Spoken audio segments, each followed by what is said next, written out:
Hola, bienvenidos. El tema a ver a continuación es energía almacenada por un inductor y circuitos RL. En este video vamos a hablar de una característica del inductor que es su capacidad de almacenar energía. Hallaremos su expresión matemática y se explicará la densidad de energía asociada con el campo magnético. También se examinará las características de algunos ejemplos aplicados a inductores en circuitos. Recordaremos el papel de un inductor. Un inductor es un componente pasivo de un circuito eléctrico que almacena energía en forma de campo magnético por un fenómeno llamado autoinducción. Su símbolo en circuitos viene representado por una forma de bobina y puede aparecer de diferente tipo: bobinas con núcleo de aire, núcleo de hierro y núcleo de ferrita. La unidad de inductancia es Henry. El símbolo de la inductancia es L, en honor a Heinrich Lenz, quien postuló la ley de Lenz que describe la dirección de la fema inducida. Si tenemos un circuito en el que el interruptor está abierto, ¿qué pasaría? No hay voltaje o corriente a través del inductor.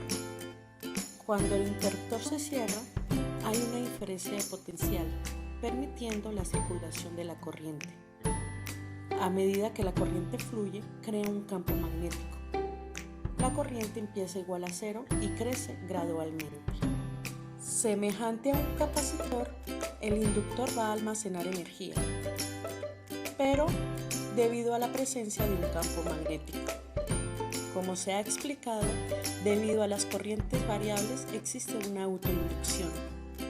Ya que se autoinduce una contrafem en un inductor, debe desarrollarse un trabajo para incrementar la corriente a través del inductor.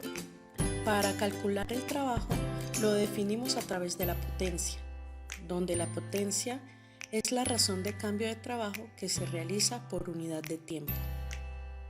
Por lo tanto, la potencia eléctrica es el producto de la corriente por el voltaje, donde el voltaje de un inductor será la fuerza electromotriz, la cual se ha demostrado en términos de inductancia.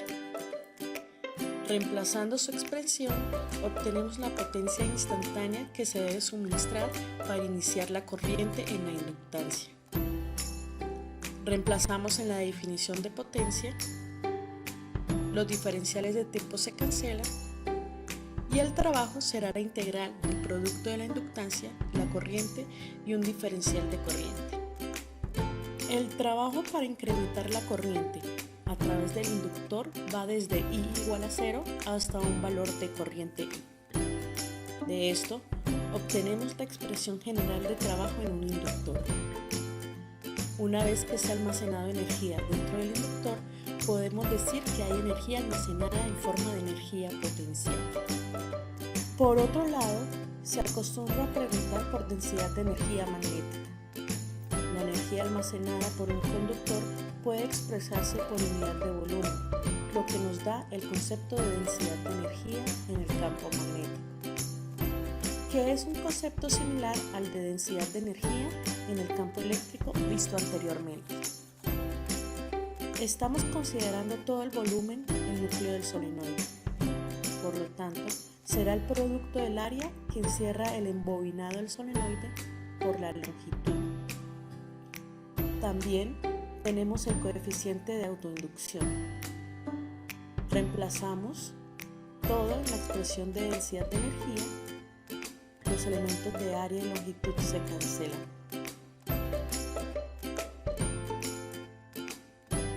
Para dejarlos en términos de campo magnético, despejamos la corriente de la expresión del campo producido por una bobina y lo reemplazamos en la densidad de energía, donde encontramos la solución general para la densidad de energía magnética, con unidades de joules sobre metro cúbico. A partir del análisis de circuitos, podemos aprender varias cosas fundamentales acerca del comportamiento de un inductor. Veamos algunos ejemplos del comportamiento de los inductores en los circuitos. Para empezar, estudiaremos el caso en el que el inductor se conecta a una fuente de corriente continua. Si la fuente proporciona una corriente I, ¿cuál sería el voltaje que pasa por el conductor?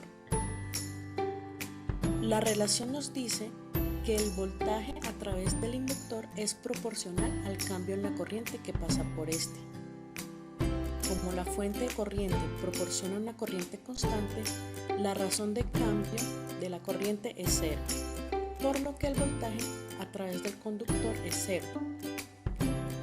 Un voltaje cero significa que un conductor bajo corriente constante es como un cortocircuito, igual que un alambre regular. Aun si la corriente es muy grande, si es constante, el voltaje a través del inductor sigue siendo 0 volts. Los circuitos en el que los inductores juegan un papel se puede clasificar en tres. Circuito RL, que es un circuito eléctrico que contiene una resistencia y una bobina en serie. Circuito LC, que es un circuito eléctrico formado por una bobina y un capacitor. Y circuito RLC, que es un circuito que contiene una resistencia eléctrica, una bobina y un capacitor. Nos concentraremos con el circuito RL, debido a que los otros dos tienen un nivel matemático más complejo que aún no se ha visto en los cursos básicos. Se muestra un circuito formado por una fuente, una resistencia y un inductor. El resistor puede ser un elemento del circuito individual o ser la resistencia de los devanados del inductor. Todo inductor de la vida real tiene cierta resistencia a menos que esté hecho de un alambre superconductor. Cuando se aplica una FEM a un circuito cerrando un interruptor, la corriente en el circuito comienza a aumentar y en el inductor se induce una fuerza contraelectromotriz que se opone a la corriente creciente. Para formular la ecuación del circuito, sustituimos la autoinducción por una FEM equivalente. Hallamos la diferencia de potencial entre los extremos de cada uno de los elementos que forman el circuito. Es posible aplicar la regla de mallas de Kirchhoff a este circuito, recorriendo el circuito en el sentido de las manecillas del reloj. Integrando, hallamos la expresión para la corriente en función del tiempo, con las condiciones iniciales, pues en un tiempo cero la corriente es cero. Esta expresión muestra cómo la corriente es afectada por el inductor. La corriente no aumenta de manera instantánea hasta su valor de equilibrio final cuando el interruptor se cierra, sino que aumenta de acuerdo con una función exponencial. La cantidad L sobre R de la expresión es una medida de la rapidez con que la corriente se aproxima a su valor final. Esta cantidad se llama constante de tiempo del circuito y se denota con tau, por lo que definimos la expresión en términos de esa constante.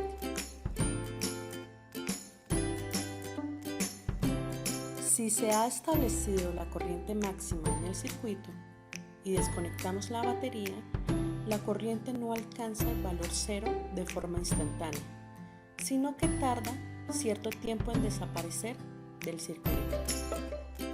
De nuevo, la razón de este comportamiento hay que buscarla en el papel jugado por la autoinducción, en la que se genera una FEM que se opone a la disminución de corriente. Para formular la ecuación del circuito, realizamos el mismo procedimiento anterior. Se ha de tener en cuenta que la corriente disminuye con el tiempo, por lo que su derivada de I sobre dt es negativa. Hallamos la corriente y vemos que la corriente disminuye exponencialmente con el tiempo. Si el circuito no incluyera un inductor, la corriente se reduciría de inmediato a cero al retirar la fuente. ¿Qué aprendimos hoy? Se describieron las características de un inductor y a partir de esto se dedujo la expresión de la energía almacenada por un inductor. Se estableció el concepto de densidad de energía y se determinó su expresión general. También se estudiaron las características que presenta un circuito RL.